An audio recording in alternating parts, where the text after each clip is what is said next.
जो कहना है, 1000 में मेरी बहना है।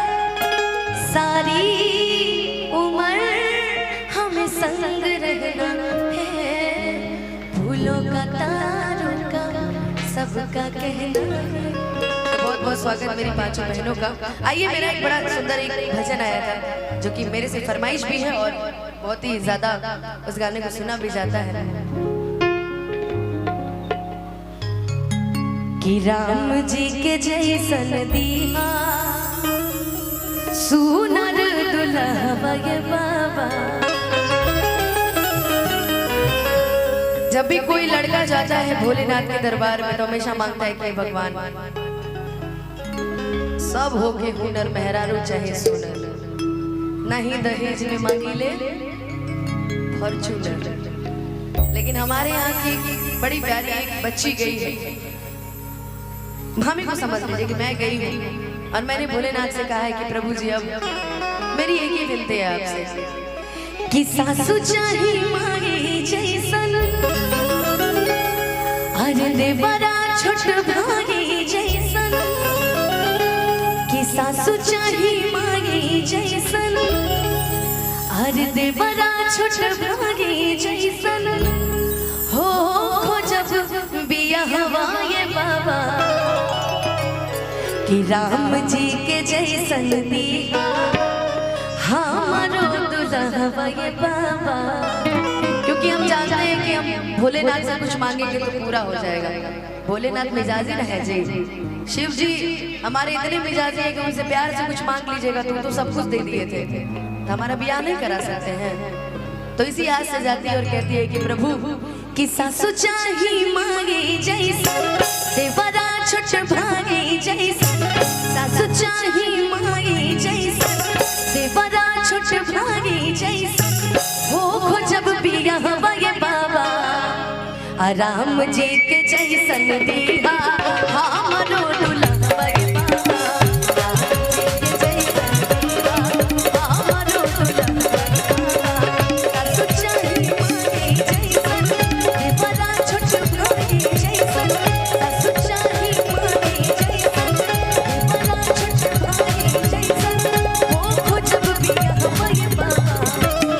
भोलेनाथ की तरह इसलिए नहीं मांग रहे कि आजकल का समय बहुत खराब है। पता चला किसी के घर में भोलेनाथ जैसा लड़का हो जब ब्याह करके, तो जानते हैं ना भोलेनाथ नशे में ही रहते हैं हमेशा, तो आजकल घर में मारा पीटी ज्यादा होता है। आजकल लोग भोलेनाथ नहीं प्रकाल रूप धारण कर लेते हैं।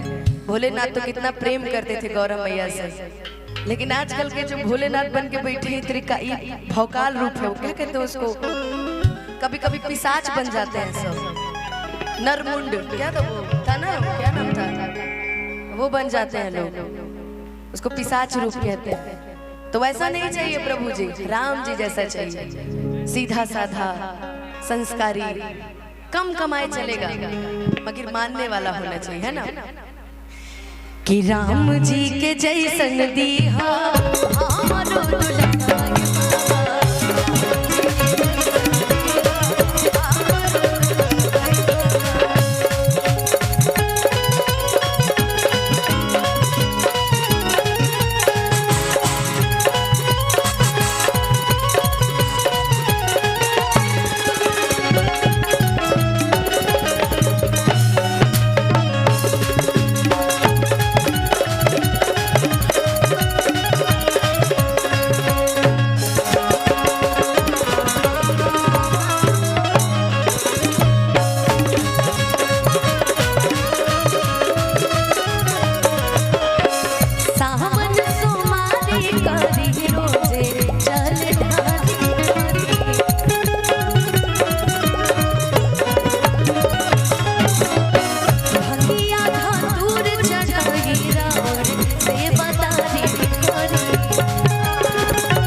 कि राम जी के जैसन बिहार